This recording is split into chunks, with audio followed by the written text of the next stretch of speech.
కొంతమంది ఏమో Revanth Reddy real estate బ్రోకర్గా మారాడు, రేవంత్ రెడ్డి రియల్ ఎస్టేట్ చేస్తాడని.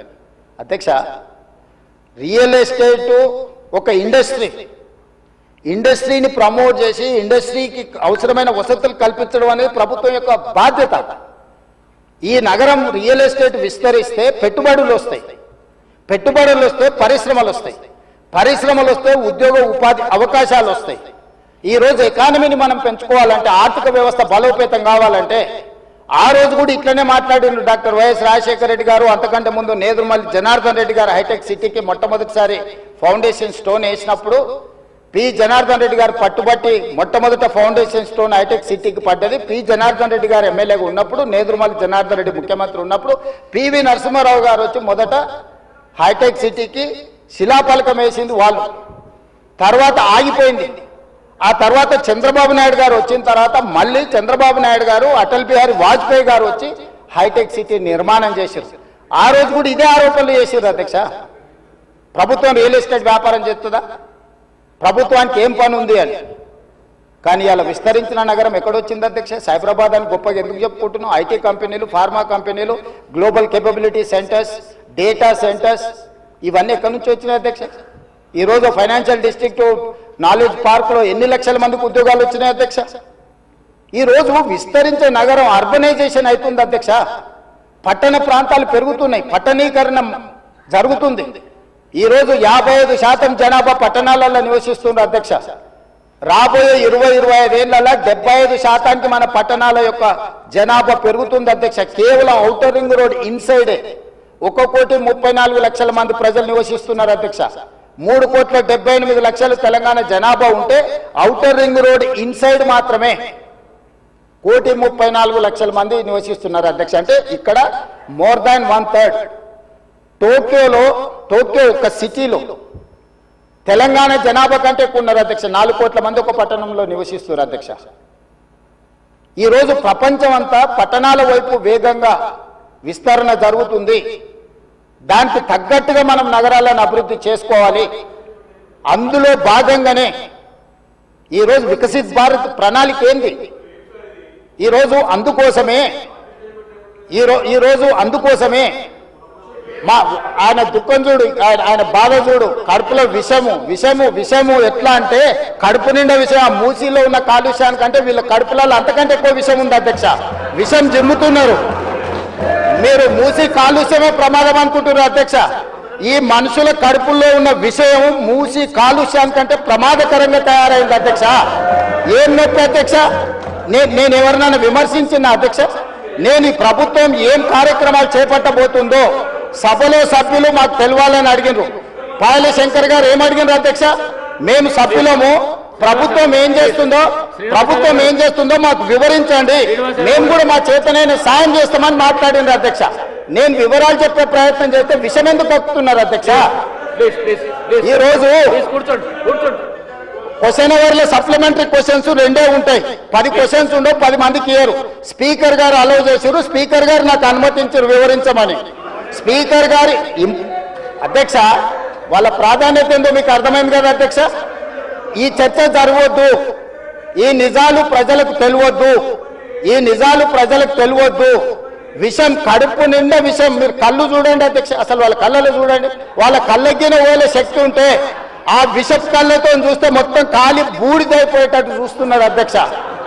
కప్పిపుచ్చుకోవడానికి అద్దాలు పెట్టుకుంటున్నారు అధ్యక్ష.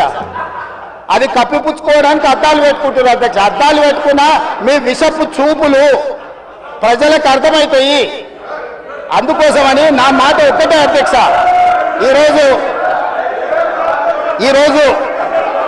తెలంగాణకు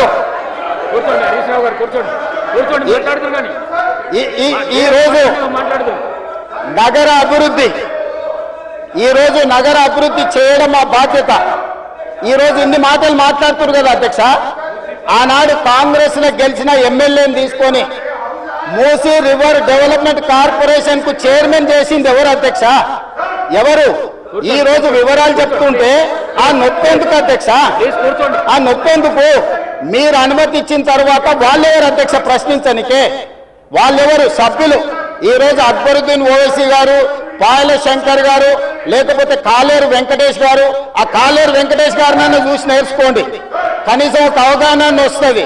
స్పష్టంగా నేను అంబర్పేట పోయినప్పుడు చెప్పిండు, 100% అంబర్పేట శాసనసభ నియోజకవర్గంలో మేము మూసీ నది ప్రక్షాళనకు సహకరిస్తాము, మా పేదలకు అందరికీ మంచి ఇండ్లు కట్టించండి, మా ప్రభుత్వ కార్యాలయాలు కట్టించండి, మా ప్రాంతాన్ని అభివృద్ధి చేయండి, నేనే ముందు భాగాన నిలబడి మూసీ నది ప్రక్షాళనకు సహకరిస్తానని అంబర్పేట ఎమ్మెల్యే కాలేరు వెంకటేశ్వర గారు ముందుకు వచ్చి బహిరంగంగా మైక్లో చెప్పిండు. నిన్నగాక మన వచ్చి నన్ను కలిసి చెప్పిండు. ఆ పక్కనే ఉప్పల్ ఎమ్మెల్యే లక్ష్మారెడ్డి గారు వచ్చి కలిసి, సార్ మా ప్రాంతాన్ని అభివృద్ధి చేయండి, మూసీ నదిని ప్రక్షాళన చేయడం ద్వారా మా ప్రాంతానికి ఉపయోగపడుతుంది, మీరు చాలా మంచి పని చేస్తారు, మీరు వేగంగా ముందుకు వెళ్ళండి, మా వైపు నుంచి మీకు ఏం సహకారం కావాలని చెప్పి ఆ శాసనసభలో వచ్చి కలిసిరు అధ్యక్ష. ఇవాళ నేను ఒకటే అడుగుతున్నా అధ్యక్ష, ఈ రోజు మూసీ నది ప్రక్షాళన చేసుకుంటే నల్గొండ, ఈరోజు మూసీ నది ప్రక్షాళన మేము చేస్తున్నామంటే మీరు చెయ్యాలంటున్నా వద్దంటున్నా? ఒక్క మాటలో చెప్పండి. మీరు చెయ్యాలనుకుంటే ఏమి చెయ్యాలో సూచన ఇవ్వండి, వద్దంటే మీ కడుపు మంట ఏందో చెప్పండి, తెలంగాణ ప్రజలు నిర్ణయించుకుంటారు. అందుకే ఈరోజు మూసీ నది పరివాహక ప్రాంతాన్ని నైట్ ఎకానమీగా మారుస్తా అని చెప్పిన అధ్యక్ష. పట్టణం అంతా రాత్రి 9 గంటలకు నిద్రపోతే రాత్రి 9 గంటల నుంచి ఉదయం 6 గంటల వరకు మూసీ నది పరివాహక ప్రాంతంలో నైట్ ఎకానమీని రివైవ్ చేసి అక్కడ హోటల్స్, ఆఫీసులు, అదే విధంగా ఫుడ్ కోర్ట్స్, కల్చరల్ యాక్టివిటీస్, వీటన్నిటిని కూడా ప్రపంచ స్థాయి నగరంగా మార్చడానికి నైట్ ఎకానమీని ఓపెన్ చేయబోతున్నామని చెప్పినాం అధ్యక్ష. ఆ ప్రాంతంలో ఉన్న ప్రతి వాళ్లకు, నష్టపోయే వాళ్లకు అత్యధికంగా నష్టపరిహారం ఇచ్చి బ్రహ్మాండమైన కాలనీలు కట్టించిస్తాం అధ్యక్ష. ఈరోజు వాళ్ళు ఏ పరిస్థితి లేనోళ్ళు, ఏ దిక్కు లేనోళ్ళు, సర్వం కష్టాలలో మునిగేటోడే మూసీ పక్కన పోయి ఇల్లు కట్టుకుంటాడు అధ్యక్ష. మూసీలో ఉండే దోమలు కానీ, కంపు కానీ, అక్కడ ఉన్న వాతావరణం కానీ, శవాలు కొట్టుకొస్తుంటే ఎవరైనా అక్కడ ఉండాలనుకుంటారు అధ్యక్ష. ఏ పేదోడైనా మీరు చెప్పండి అధ్యక్ష. ఒకప్పుడు నందనవనం కట్టింది కదా అధ్యక్ష, మూసీ నదిలో ఉన్న వాళ్ళని తీసుకెళ్లి. ఈరోజు ఆ ప్రాంతంలో నందనవనం మనం పోయినప్పుడు ఎంతమంది జిల్లాల నుంచి వచ్చిన వాళ్ళు ఉన్నారు అధ్యక్ష. ఎల్బీ నగర్ ఎమ్మెల్యే గారికి తెలుసు, నందనవనం ఆ కాన్స్టిట్యున్సీలోనే వస్తుంది. ఈరోజు మూసీ నది పరివాహక ప్రాంతంలో ఉన్న పేదలకు మంచి వసతులు కల్పించి, వాళ్ళ పిల్లలు చదువుకోవడానికి మంచి పాఠశాలలు ఇచ్చి, వాళ్ళకు ఉద్యోగ ఉపాధి అవకాశాలు కల్పిస్తామని మేమంటే లేదు, అది అట్లనే ఉండాలి, తరలించడానికి వీల్లేదు, కట్టడానికి వీల్లేదు, మేము అడ్డం పండుకుంటాం, మేము నిలువు పండుకుంటామన్నారు. మరి మన వర్షాలు వచ్చినప్పుడు పోయి పండుకునేది ఉండే అధ్యక్ష, పోలేదు. ఏమి లేనప్పుడు పోయి ఆ పక్కన ఉన్న కాలనీలలో పండుకొని వచ్చారు అధ్యక్ష. ఇప్పుడు ఉండమని ఉంది అధ్యక్ష నెల రోజులు. ఇప్పుడు వద్దంటున్న వాళ్ళు ఉన్నారు కదా, నెల రోజులు మూసీ నది పక్కన ఉండమని చెప్పుండ్రు అధ్యక్ష. అంబర్పేట శ్మశాన వాటిక ఉంది కదా అధ్యక్ష, ఆ శ్మశాన వాటిక దగ్గర ఉన్న శవాలు, కులిపోయిన శవాలు, కాలిపోయిన సగం కాలిన శవాలు ఉన్నాయి కదా అధ్యక్ష.